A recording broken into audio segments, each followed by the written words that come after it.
a few minutes now, we'll start NFL live stream press conference here. Um, and This is the first live stream press conference that I've done. All the other videos have been uploaded individuals. I still have more to upload. I am now going to share this on. All right, so I tweeted that out, and let's see where else I'm going to do with it. Oh, of course, I think I'll put it on Facebook, right? Let's see, share. If it'll allow me, there's this. I'm trying to find Facebook. There's Facebook. See, it gives me something. Next, share. There. Share to Facebook, yeah. So anyway, the meeting's gone really well. For those of you who were wondering what this is about, we're at the JW Marriott Atlanta, Buckhead, and this is the second and final day of the 2022 National Football League Spring League meeting, with a special focus on a minority hiring, a black personnel hiring symposium is really what it is. And the idea is to really, for each club to select two of its African American personnel that it believes, should be promoted to go into the next level as general managers or head coaches within the league, and send them here and have them learn what are the skills of how to get a job in the league at a high level. That's really what it's about. All the way from dress to diction to sentence to, just presentation, human capital skills is really what it's about, including networking, which is a kind of a skill, unto itself, right? So that's the idea. So any minute now, people are massing around here, okay? And she's setting up there. So any minute now, this will get started, and we'll hear the latest. The National Football League actually just issued a resolution, which I read, and will be in video form. You're on Zenny62 on YouTube here, okay? It's the resolution basically changing the anti-tampering policy so that clubs have to wait until the third day after the conclusion of the candidate's Week 18 game for the candidate's current employer not participating in the playoffs. It's a bit of a morass, but the idea is to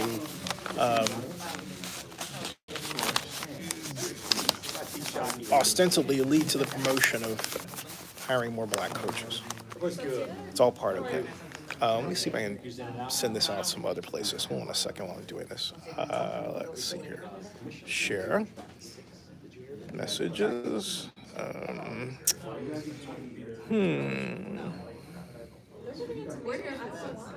in at 6. Are you in at 6?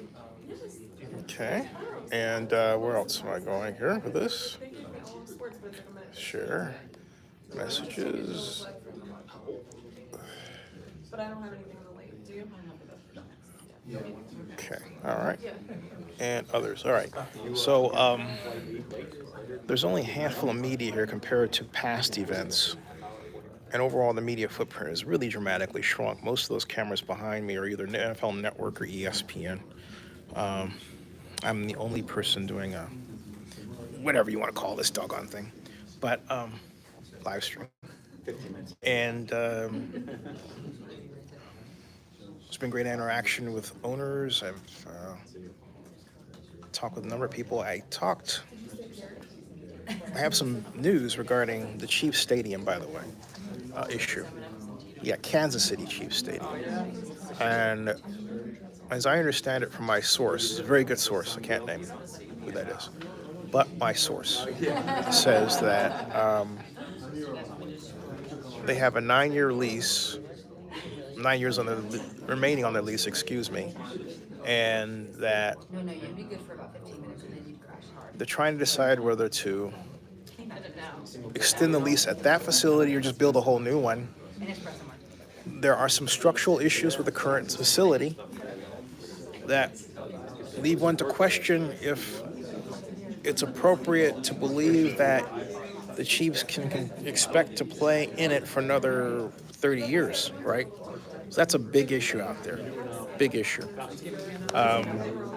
It's a huge issue. Hold on a second.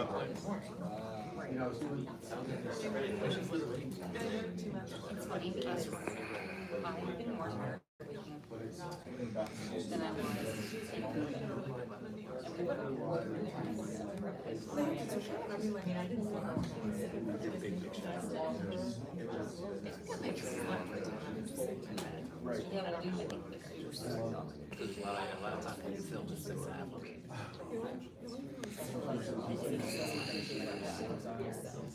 like when it's just meeting and You guys said what, first and third, or?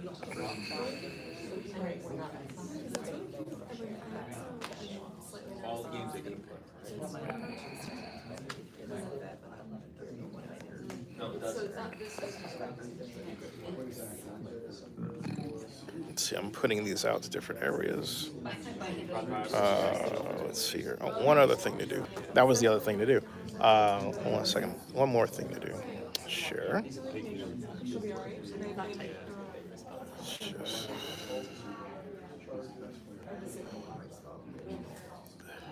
Okay. So, what else? There are a lot of people trying to find out what's happening with the Broncos situation, but no one's talking. Specifically, the ownership situation.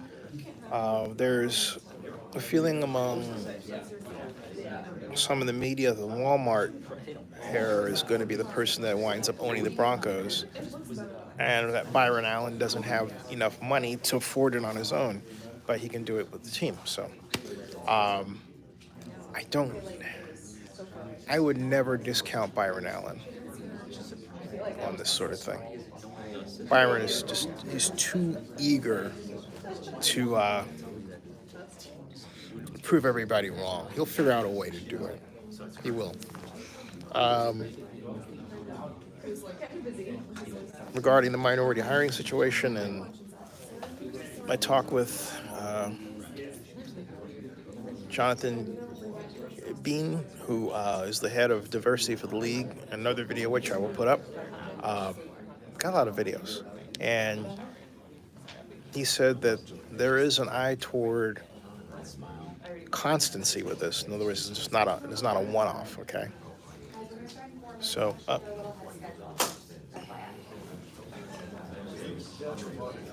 What did you say? 4 minutes. 4 minutes. 4 minutes, folks. 4 minutes. So let's straighten up and fly right. In 4 minutes, things will, I guess, get going. Yeah. But anyway, there's a collective feeling. Hey, thanks for joining me. There's a collective feeling that the NFL is really serious about getting this problem straightened out. That's a good thing. That's a great thing, actually. That's everybody from Ziggy Wolf owns the Vikings, to Mark Davis owns the Raiders, to well, the ownership in general. Jerry Jones, Cowboys, everybody. So that's really a good thing. Hold on a second here. Putting this out to more places. Next. Groups. Trying to figure out where to put this. Let's see here.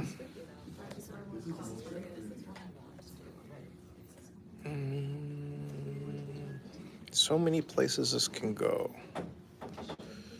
So many places this should go. Let's see here. There it is, that one. Cool, all right, so there we go. Hey, you made a comment, I didn't see it, but if you want to post that again, hey everybody, welcome. We're about to get started in, I think, 2 minutes. 2 minutes. Folks, if you ever read the Atlanta Journal-Constitution, read this man's stuff, right? He's also the next action hero. He is the next action hero. So watch him, right? Denzel, you got company.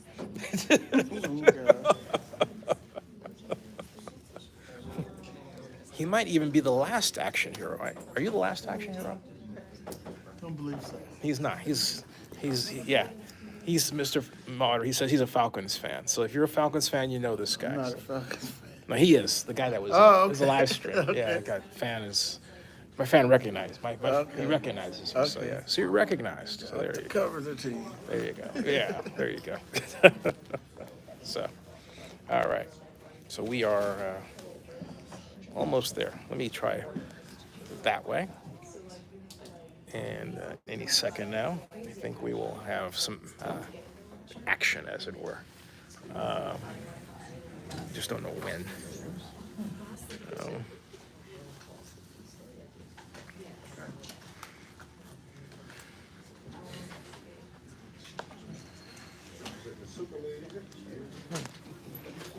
I always find it interesting how this setup reminds me of church for some reason. You know, got the podium here.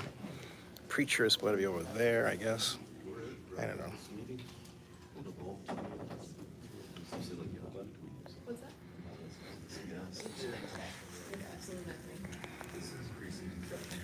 Yes, exactly. That's why we're here for the medical diversity initiative. What's that?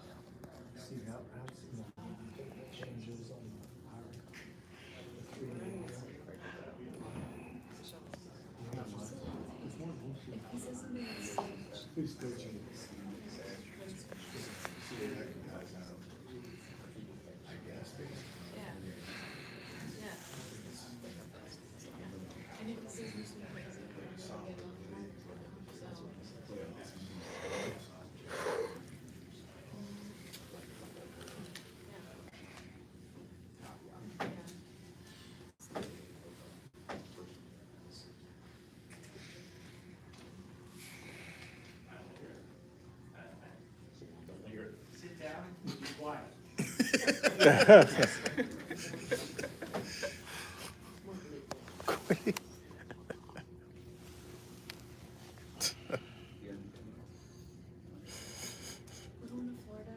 What did he say? Sit down and be quiet.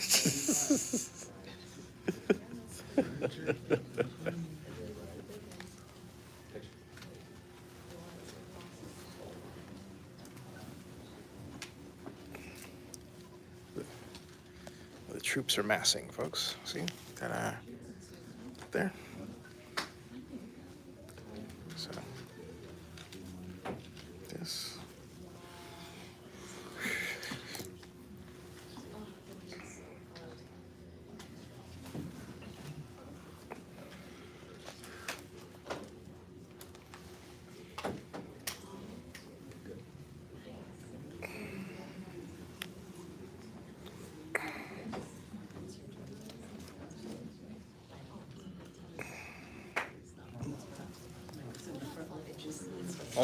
Almost there, folks. We're coming. Yeah, So, yes, yeah. so at some point, the meeting will start. So we are. Make Arthur Blank walk up the steps. He's coming. He's supposed to be here. Oh. See everybody but him. D-Led was saying that Art Blank is heading up the steps, right? Well, I don't know if he's heading up the steps. I hope they're not making him walk up the steps. They took him to the elevator. Yeah, that would be, yeah. So that he might be coming down the hallway, around the back.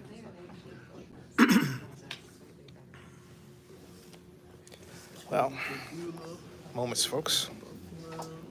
Is Nicole here? Why does it feel like the coming of King Kong or something? You know? Don't waste my time. You watch the movie, you know, it's just it's got the gate and the monsters coming through the trees and all that stuff. You got the natives like with the torches and all that stuff. That's what it feels like, you know. Seriously. Yeah. So.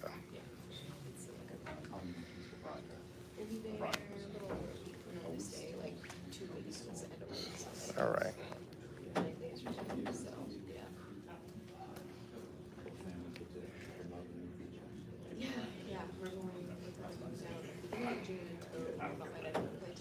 Where that scene in Iron Man, when Robert Downey Jr. has the suit on and they're waiting for him to walk, like boom, boom, boom. Remember that one?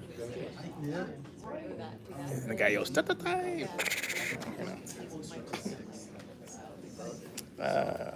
We have action, I think, folks. So, yeah. Any minute they're going to ask us to go out there for the press conference. So, yeah. Stranger things have happened, folks. We're waiting. In the minute there is action, I will switch around here. In fact, let me do this. Boom.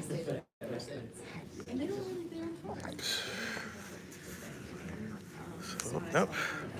There. I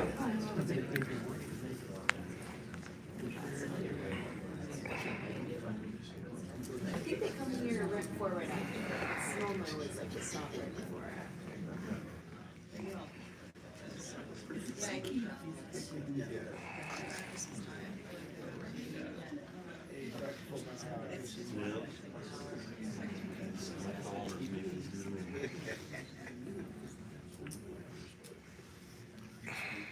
Recorder up there, so I can get some sound for the podcast.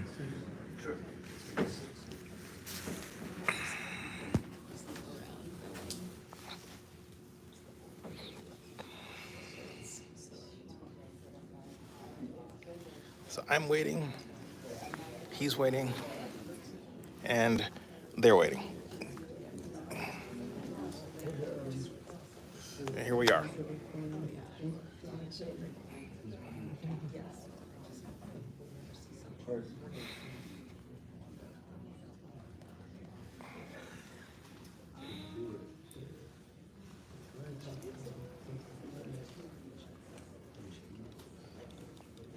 Still waiting.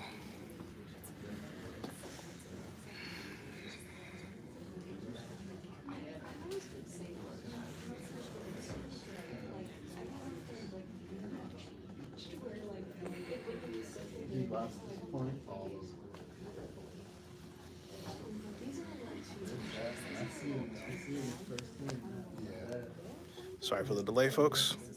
Oh, hey guys, how you doing?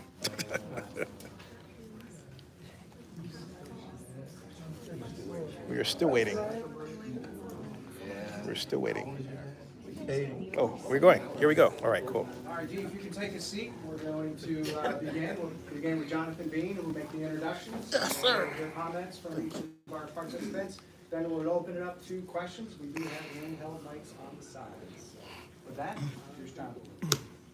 Hello, hello. How's everyone doing? Oh, outstanding. So my name is Jonathan Bean. I'm the Senior Vice President and Chief Diversity and Inclusion Officer of the National Football League, and I have the pleasure of also having a few other folks that I think you all know on the stage with me. We have Art Rooney, also Chairman of the DEI committee, and also obviously the owner of the Pittsburgh Steelers. We have Arthur Blank, owner of the Atlanta Falcons, and also we have Kim Pegula, owner of the Buffalo Bills. We also have the pleasure of having some fantastic leaders as coaches and front office personnel here. We have Aaron Glenn, who's the defensive coordinator for the Detroit Lions. We have here Kelly Klein, who's the executive director of football operations. And then we have Samir Solomon, who is the VP of football administration here. One, I'd like to say, I think we've had a very productive 2 days here. And really the tentpole, the key part of all of this was the Coach and Front Office Accelerator Program. This is something that really came to fruition all the way back to the Combine, where we had a lot of discussions with a lot of candidates who talked about that need and desire to have a connection and actually get to meet some of the club owners and decision makers prior to being involved in the hiring process. So this was a way for us to address that, and really, and these are people that were nominated by their clubs on the coach and front office side who are absolutely exceptional at their jobs that were a part of this. So we had 62 participants in the program, which we feel really good about. How that program went, I'll let the participants tell you about that, but we're really excited about that. We also have some other things to share. We had a couple of things that we made some changes. There was a change to the Rooney Rule. Now, QB coach position is subject to the Rooney Rule.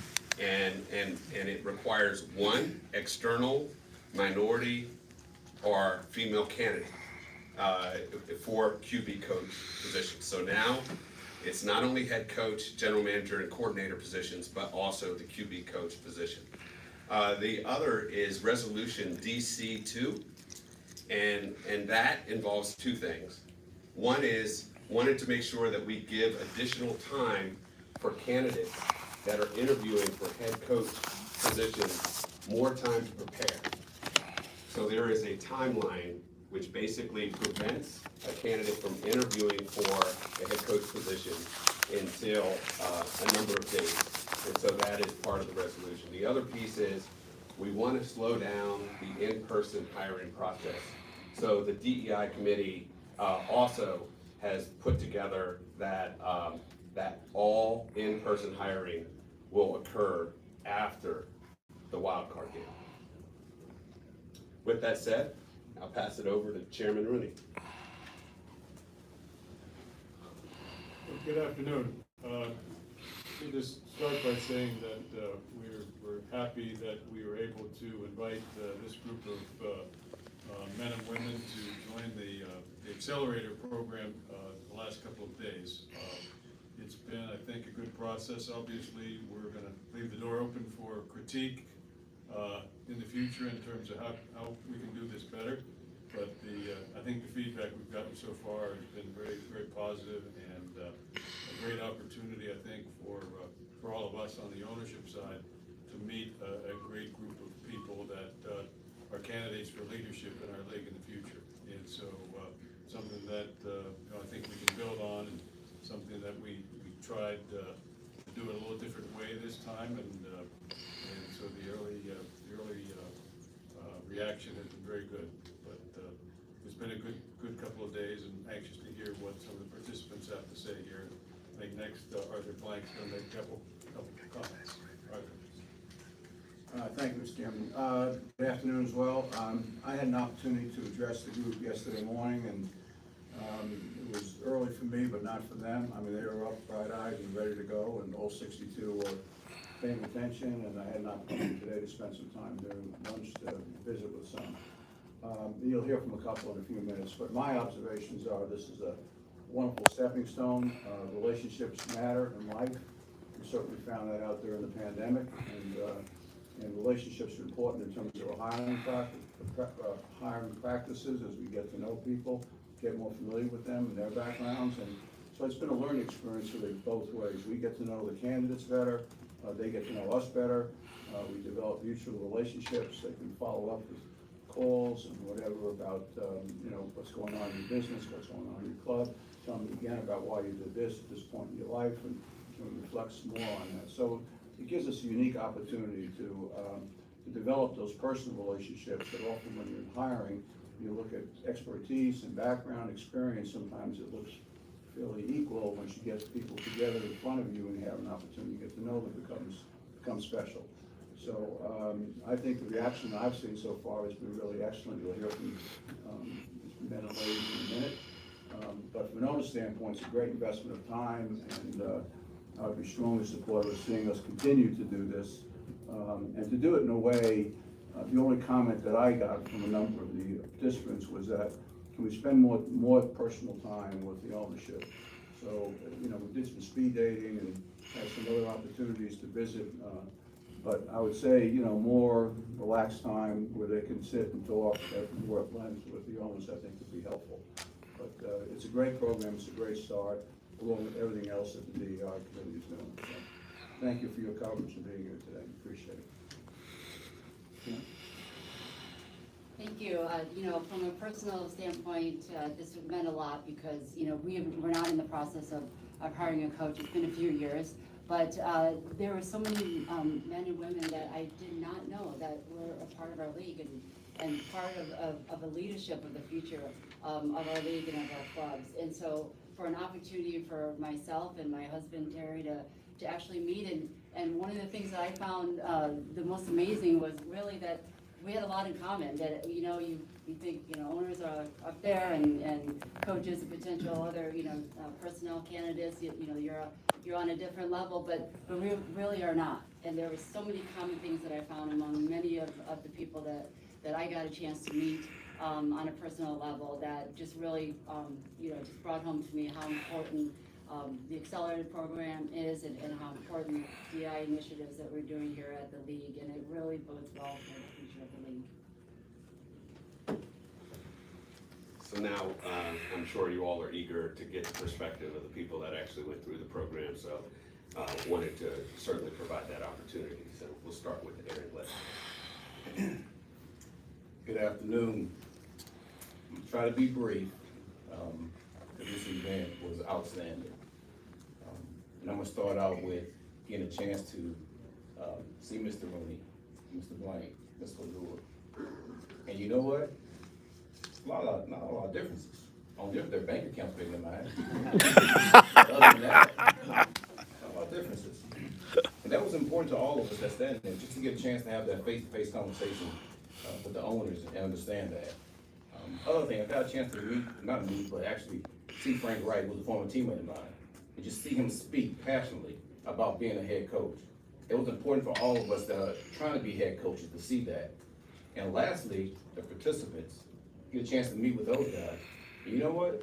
Those guys are the guys we potentially gonna work with at some point. And I thought that was outstanding too. So just the whole gamut of what we had a chance to do in this event was outstanding. And meeting the owners, to talk to each other, get a chance to vibe with each other, and just understand exactly what we're trying to build. So I could see this going on for years, all right? And there's gonna be a lot of people like me that's gonna be in this situation, that's gonna get a chance to be head coaches and GMs. So it was a great event. Thank you.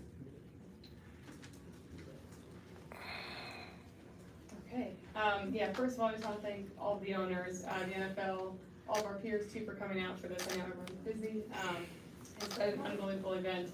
We've learned so much, and I guess I'm doing my first press conference too. I didn't know that was going to happen here, but it's been an unbelievable 2 days. We've learned a ton from everybody, just getting to speak and just be genuine, just get to know people. And like Aaron said, especially our peers. It's huge just to, you never know who you're going to work with someday. And just hear other people's opinions on what they do and, you know, other things you're doing to grow.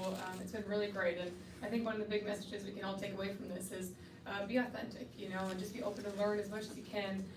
Who knows where your future's going to take you, but this league is in really, really, really good hands. So thank you all. Good afternoon. First, I want to thank the league office, all of the ownership, First Pollard Alliance, and Stretch putting this together.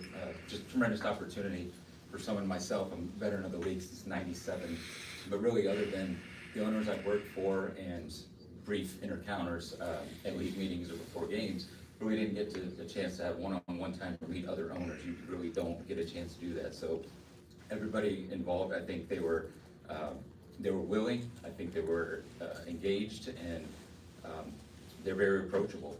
And I had one owner tell me that he wishes he had met me and knew, even heard of me before his GM search a couple years ago. And now he actually offered to use him as a reference in the future. So that, to me in itself, like, that was very rewarding. I think it's a great start to a good program that I hope that continues in the future. Thank you. Okay, with that, we'll open up to questions. We do have microphones on the side if there are questions. Let's start with Jonathan Jones, CBS Sports. I think this is for Jonathan being here. Wanted to ask you about the resolution. Also would love to hear from ownership as well, just the resolution about coaches, the interview process after wild card weekend. Last year there was the 1 year sort of trial run with you can interview in person the final 2 weeks of the season. Now it seems the pendulum has swung to we're waiting a week. What did you learn from last year's trial run, which I don't think anyone really took advantage of, to why this resolution for 1 week makes sense? Well, the 2-week head coach rule is what we called it. We did have one club that took advantage of it. We had 2 clubs that had the opportunity, but we did have one that took advantage of it.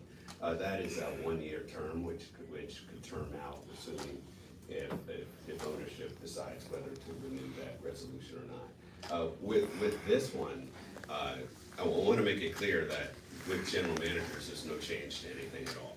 So there's a big focus of ensuring that the process stays the same for general managers. However, as you know, we've had discussion about the process and finding out ways to make it better and finding out ways to make it slower at times and make it less challenging for clubs that are competing for a championship.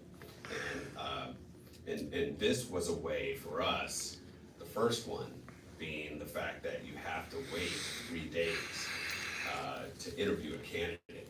That's coming from candidates themselves telling us that after I finish a playoff game and asking me to interview the next day, especially if I lost that game, is almost an impossible task.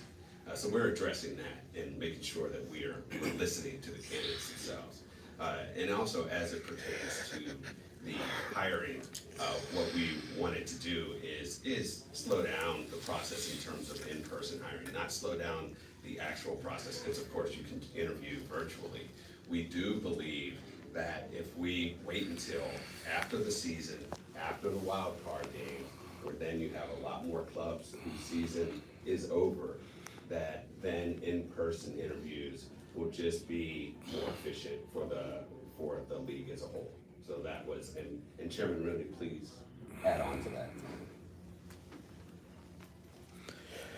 As Jonathan said, I think the rule changes we made were really in response to feedback we were getting from particularly candidates and the difficulty of being prepared one day after the game. So I think that our head coach search process takes place in a relatively short window. And so kind of what can take place at which week is something that we've been studying very hard to try to make sure it's as fair and as equitable and as thorough a process as we can make it for both sides. And so that's why we're kind of tweaking this every year, and every year we'll take a look at it and try and see how we can make it better. Let me just add a word to that. Probably some of the best advice I've ever gotten in 21 years of ownership was from Ambassador Dan Rooney, our dad. He called me during one of the searches we were doing, and it was the year that they hired Coach Tomlin. And no reason but just, brotherly love and give me a little support. And he said, one thing I want you to be assured of, he said, don't rush your coach process. You'll find the right head coach. You're gonna find out there are gonna be coordinators out there. You're gonna find out there are gonna be positions coaches out there. Breathe. So it was some of the best advice that I ever received, and I think this rule kind of reflects that. I think it gives you an opportunity to slow the pace down a little bit and have a chance to kind of look at the whole field, look at all these candidates that we've met actually the last couple of days, but beyond that as well. So I think it was great advice from Dan Rooney, and I still carry it forward to this day. So. Let's go to Jeremy. Sorry, can I just add? Sure. Just wanted to add on the rule about slowing down the process. The Rooney rule is a minimum, and we have found, Jonathan, that many clubs go way beyond that in their search for a head coach and GM. So I think slowing down, we heard from many teams that allowed them to really expand their search to a much wider candidate, and we have the numbers to prove that there has been more diverse candidates that have been in the process by slowing down the process. So I think that is one of the ways that we thought that would help improve bringing more diversity into those positions. Jeremy, you speak. Yeah, this is for Arthur. You said you spoke to the group. What was your message? Well, I think it was, the important part was, I think, the essence of our commitment, the league's commitment, with great intention to all the elements of DEI. We understand how important that is. We understand it both historically. We understand the progress that the league has made, the country has made. You also understand there are shortfalls, and we have to be more intentional, more focused, and work harder at some of these key positions where we still have a ways to go. And to bring these folks together and getting to know them, getting to know each other, and we getting to know them, would definitely move the ball further down the field a lot quicker. Okay, we'll take a couple more. Jared Bell. Yeah, this is for, I guess, Art and maybe Arthur and Kim. When you look at this program and put it in the big picture that includes the voting rule, that includes all of the diversity measures over time, can somebody outline the goal here so that we can measure, we can assess the progress of all of these efforts? Where is the NFL trying to go and how can that be defined? I think that our goal is really to foster diversity and inclusion really at all levels of the league. And I think we are making some progress when you measure it across the league, across the various positions that are available in the league each year. The number of minorities that have been interviewing for open positions has increased fairly dramatically over the last couple of years. So we feel like we are making progress. But we know that the most high-profile position that we have is our head coach position, where we haven't made progress. And so a lot of this is geared directly toward that position. It's been about 20 years since we adopted the rooting rule. And as you know, we initially saw some progress. And then we went backwards in recent times. And so we've been looking at it from the standpoint, how do we reverse that trend? And so we've been looking at a lot of different ways to do that. Probably more individual steps than we have time to talk about here today, but we think we will make progress. We think the fact that we are making progress at some of these other levels of coordinator and whatnot are going to eventually lead to us seeing the kind of progress we want to see at the head coach level. Let's go to Steve White. Yeah, I have a question for Aaron. If you want to step up. We hear a lot about the relationships and people getting to know each other over this past day and a half, but who is the onus on to continue the relationships? Is it on the participants, or is on be it the owners or representation of the owners to continue this with you all that they met this week? Yeah, I think it goes both ways, to be honest with you. I think the one thing that I stated to a couple of the participants here is, I kept getting the question asked of, how do I think it went? How do I think it went? And to me, that question should go to the owners, and to be honest with you. And I asked a couple of them, how do they think it went? And they gave me their honest opinion. Because at the end of the day, I want to be a head coach. I do, that's not changing. So now it goes to, okay, owner, you're gonna give me that shot to do that. So I'm doing everything I can as a Detroit Lions coach right now to put myself in that position. And that's not gonna change. So now I have to make sure I prepare myself in the interviews to make sure I can show that I'm ready to be a head coach. And then it's not on me anymore, it's up to the owners. And that's just my honest opinion about it. Would one of the owners want to answer his question? I would say, and I made this point yesterday in my opening remarks, in my opinion, it goes both ways. I think it's very important for the owners to continue to take, the initiative, but I also think players have a responsibility as well. Aaron met with a number of owners, as the other folks did. They're welcome now to pick up the phone and continue that conversation. And how's your business going? How's your family going? We're gonna play this year. We're not gonna play this year. Look forward to seeing you, whatever, field of battle that may be. So I think relationships are built going both ways. That's the most constructive way to build a relationship. So I would suggest it needs to be both ways. And I do think the owners that I've chatted with, and Art could have maybe talked to many more than I have, today. But my view, chatting with them, was that's very positive. And I would just, again, figure it out in a way that we could spend more casual time, more time together, over a smaller meal for a longer period of time. And I think it would be helpful. Okay, let's conclude with Amir, back right. Yes, I'm Amir Shaw from Atlanta Daily World. This is for the owners. Mr. Blank, can you talk about the impact that this has had on you personally over the past 2 days? I'm sorry, could you repeat the question? Can you give us the impact that this has had on you personally over the past 2 days? I was blown away again. I think somebody said this earlier, with the quality of the participants that we have here. The quality of men and women that we have in the league. And you know, one of the comments I made yesterday, and I will reinforce it today, this league is going to be in great hands going forward. It's a great league now. It's going to be that much better going forward. There's great strength, there's great commitment, there's great knowledge, both on the field and off the field. And these men and women are committed not just to winning on the field, but to winning off the field as well. All of those values that represent the NFL and our shield the way we want them to all of our fans across America and really throughout the world, these young men and women, younger men and women, all younger than me, are all fully committed to. So I feel, I feel great about where we're positioned, and I think the more exposure, the more training, the more intentional that we are, I think we're going to see a change in the numbers that we're looking for. Okay, that'll conclude this session. So we're going to get back to the meeting. We will be back here at the conclusion of the meeting with the commissioner. I don't have an ETA yet, but we'll keep you posted. Thank you.